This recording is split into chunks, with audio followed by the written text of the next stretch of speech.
He sat there, wine dripping down his face, in front of 300 people. And he didn't shout.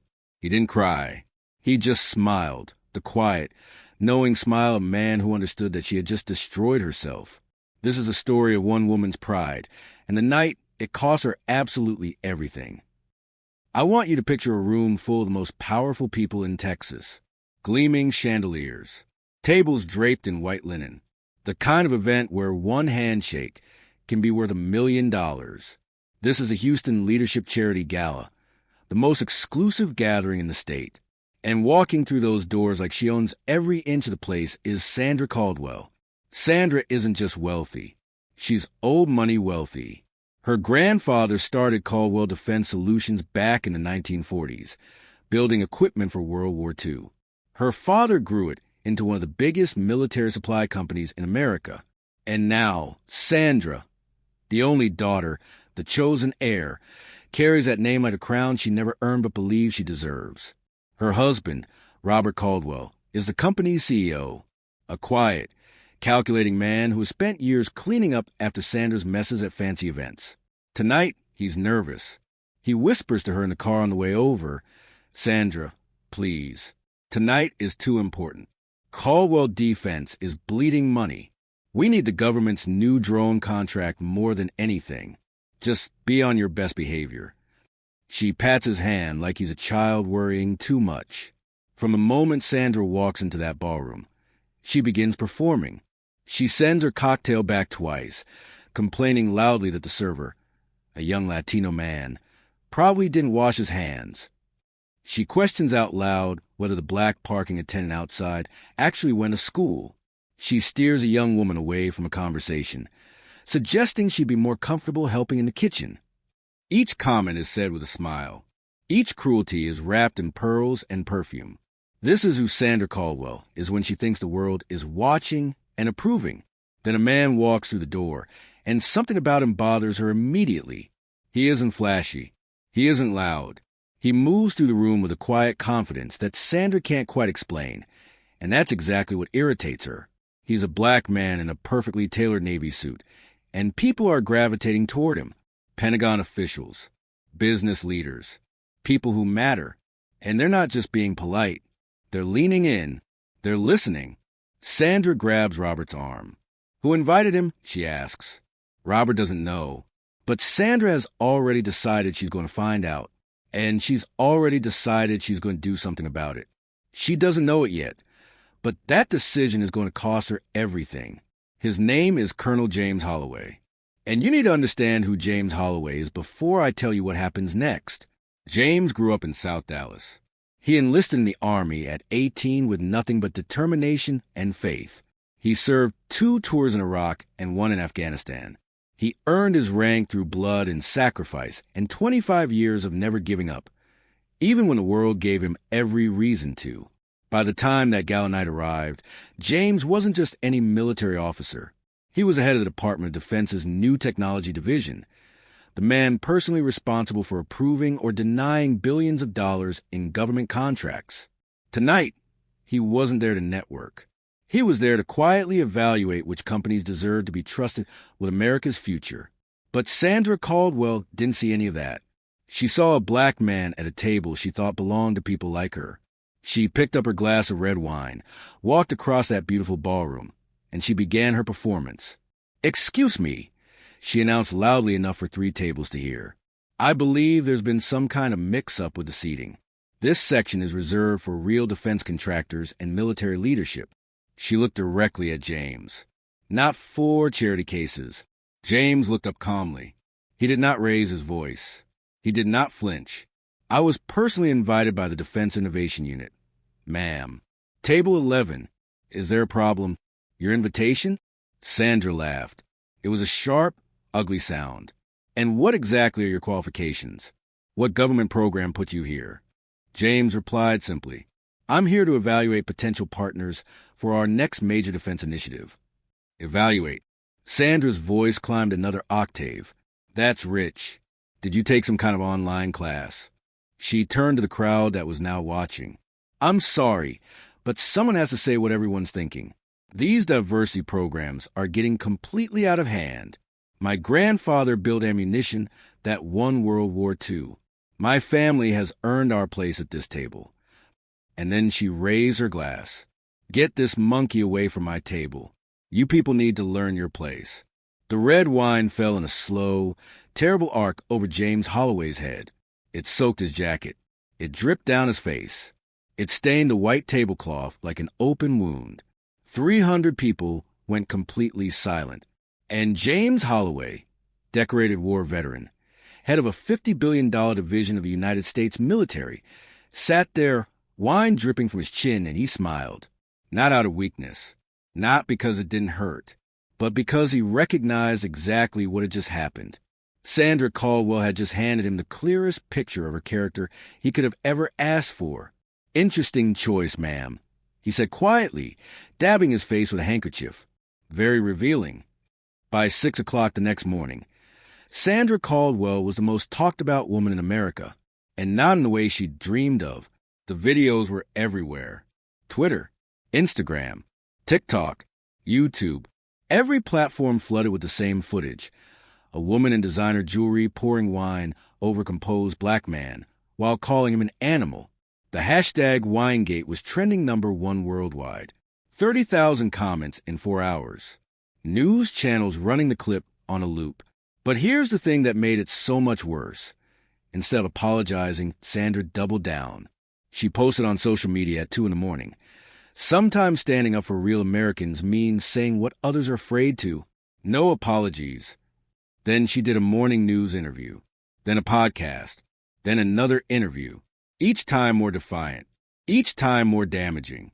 Each time, Robert watched from their living room with the expression of a man watching his house burn down. While Sandra performed her outrage tour, Robert quietly hired a private investigation firm to find out exactly who James Holloway was. 2 hours later, the report came back almost completely empty. No social media, no LinkedIn, almost nothing, except military records marked classified and a service history that left Robert's hand shaking. Then the phone rang. Mr. Caldwell, this is the Pentagon. We need you here today at 2 o'clock. It's regarding Colonel Holloway. Robert's voice barely worked. What rank did you say? The answer stopped his heart. That would be General Holloway, sir. Full bird, 4 stars. He oversees our annual budget of $50 billion. Robert put the phone down and sat in silence for a long time. Meanwhile, the financial damage had already begun. Caldwell Defense stock dropped 8% before noon, then 12, then 19. Subcontractors called to reassess partnerships. Boeing requested an emergency meeting. Lockheed Martin canceled negotiations. 3 board members demanded an emergency session. Sandra's own father, Thomas Whitfield, the company's founder and chairman, had seen the videos and was already on a plane back from his home in Florida. And Sandra was still on television, still smiling, still completely unaware that the life she had built was collapsing around her like a building with no foundation. She had no idea. She had absolutely no idea. Robert walked into the Pentagon conference room and sat across from a man his wife had drenched in wine the night before. General James Holloway was in full military uniform, decorated, still, completely in control of the room. General, Robert started. My wife's behavior was inexcusable. It was racist. It was a perfect demonstration of your company's values. General Holloway said quietly. I agree. He explained what Robert had not known.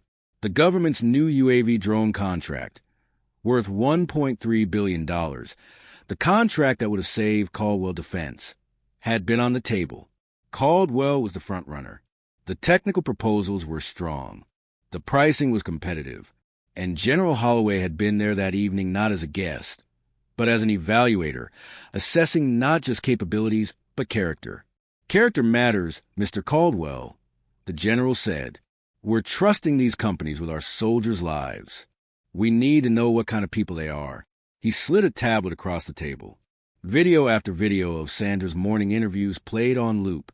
Then he opened a file, discrimination lawsuits against Caldwell Defense. 3 and 5 years. Two settled quietly. One that revealed a documented pattern of hostility toward minority employees.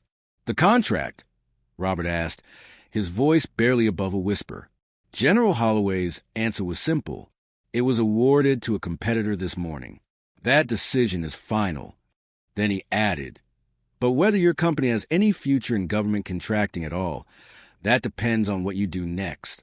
Robert came home to find Sandra mid-interview with another podcast host. He turned off the equipment. He sent everyone out. And then he told her the truth. Sandra's face went white. Then she tried to argue. Then she cried. And then she said the words that ended their marriage. "I didn't know who he was." Robert looked at her for a long moment. "That's exactly the problem, Sandra. You shouldn't need to know who someone is to treat them like a human being."